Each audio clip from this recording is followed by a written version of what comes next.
सत्य ऐकायचं आहे का? तुम्ही अभ्यास करता, तासनतास वाचता, रात्रभर पुस्तकासमोर बसता, पण परीक्षेच्या दिवशी डोकं पूर्ण रिकामं.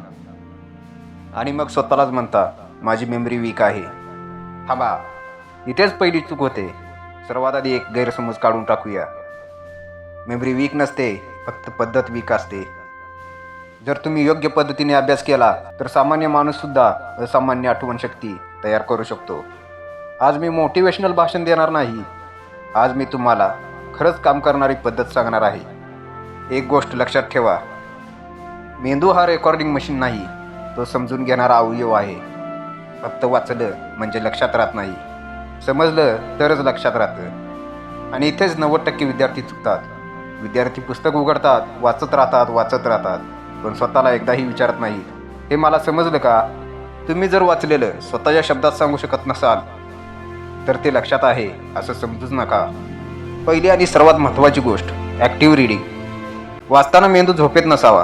प्रत्येक परिच्छेदानंतर स्वतःला विचारा, मी आत्ताच काय वाचलं, याचा अर्थ काय? उत्तर मिळालं तरच पुढे जा, नाही मिळालं तर परत वाचा.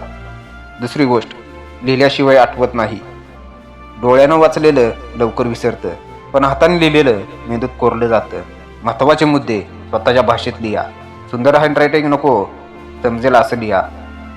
तिसरी मोठी चूक, पुन्हा वाचणं. मेमरी वाढत नाही, रिकॉल वाढवावं लागतं.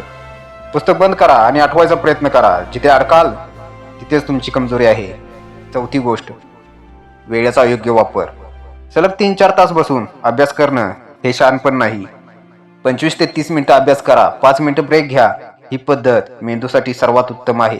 पाचवी आणि सर्वात धोकादायक गोष्ट, मोबाईल. वाचताना मोबाईल जवळ असेल तर मेंदू 2 ठिकाणी असतो आणि जिथे लक्ष तुटतं तिथे आठवण टिकत नाही. अभ्यास म्हणजे पूर्ण उपस्थिती. एक प्रश्न स्वतःला विचारा, तुम्ही अभ्यास करता की फक्त वेळ घालवता? कारण तास महत्त्वाचे नाहीत, लक्ष महत्त्वाचं आहे. लक्षात ठेवा, तुम्ही हुशार आहात की नाही हे महत्त्वाचं नाही. महत्त्वाचं आहे तुम्ही योग्य पद्धतीने अभ्यास करता की नाही. पद्धत बदला, रिझल्ट आपोआप बदलेल. मेंदूला जबरदस्ती आठवायला लावता येत नाही, पण योग्य वातावरण दिलं तर तो सगळं लक्षात ठेवतो. भीती कमी ठेवा, ताण कमी ठेवा आणि स्वतःवर विश्वास ठेवा. आज एकच निर्णय घ्या, मी फक्त वाचणार नाही, मी समजून अभ्यास करणार.